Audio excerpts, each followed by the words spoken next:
Albert Einstein once said, everybody's a genius, but if you judge a fish by its ability to climb a tree, it will live its whole life believing that it is stupid.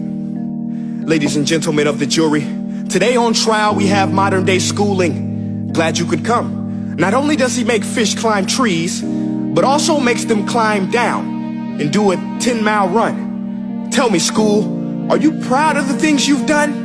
Turning millions of people into robots, do you find that fun? Do you realize how many kids relate to that fish? Swimming upstream in class, never finding their gifts, thinking they are stupid, believing they are useless? Well, the time has come, no more excuses. I call school to the stand and accuse him of killing creativity, individuality, and being intellectually abusive. He's an ancient institution that has outlived his usage. So, Your Honor, this concludes my opening statement, and if I may present the evidence of my case, I will prove it.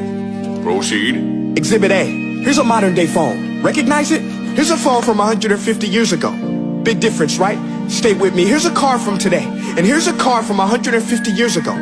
Big difference, right? Well, get this. Here's a classroom of today, and here's a class we used 150 years ago. Now ain't that a shame? In literally more than a century, nothing has changed.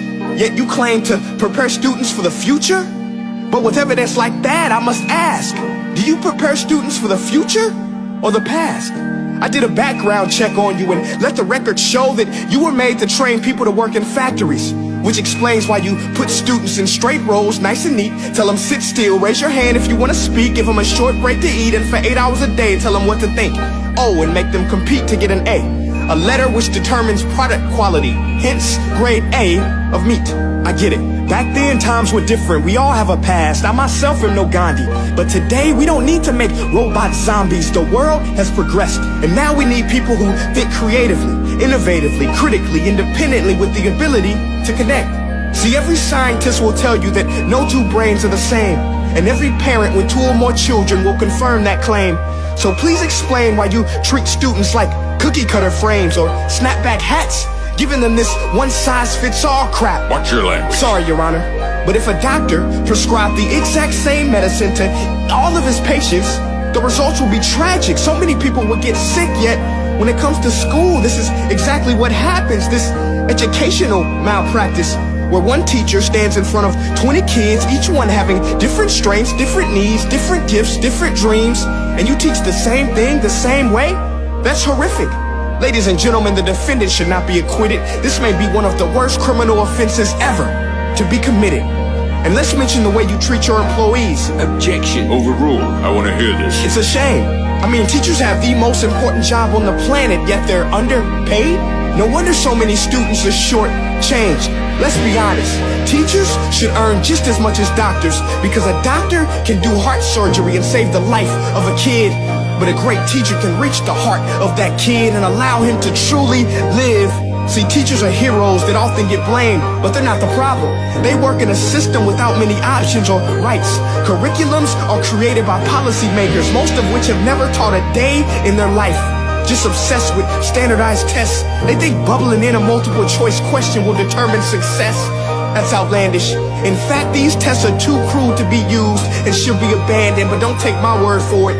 Take Frederick J. Kelly, the man who invented standardized testing, who said, and I quote, "These tests are too crude to be used and should be abandoned." Ladies and gentlemen of the jury, if we continue down this road, the results will be lethal. I don't have much faith in school, but I do have faith in people. And if we can customize healthcare, cars, and Facebook pages, then it is our duty to do the same for education, to upgrade it, change it, do away with school spirit, because that's useless. Unless we're working to bring the spirit out of each and every student, that should be our task. No more Common Core. Instead, let's reach the core of every heart in every class. Sure, math is important, but no more than art or dance. Let's give every gift an equal chance. I know this sounds like a dream, but countries like Finland are doing impressive things. They have shorter school days. Teachers make a decent wage. Homework is non-existent, and they focus on collaboration instead of competition. But here's the kicker, boys and girls. Their educational system outperforms every other country in the world. Other places like Singapore are succeeding rapidly. Schools like Montessori, programs like Khan Academy, there is no single solution. But let's get moving, because while students may be 20% of our population, they are 100% of our future. So let's attend to their dreams, and there's no telling what we can achieve. This is a world in which I believe, a world where fish are no longer forced to climb trees. I'll rest my case.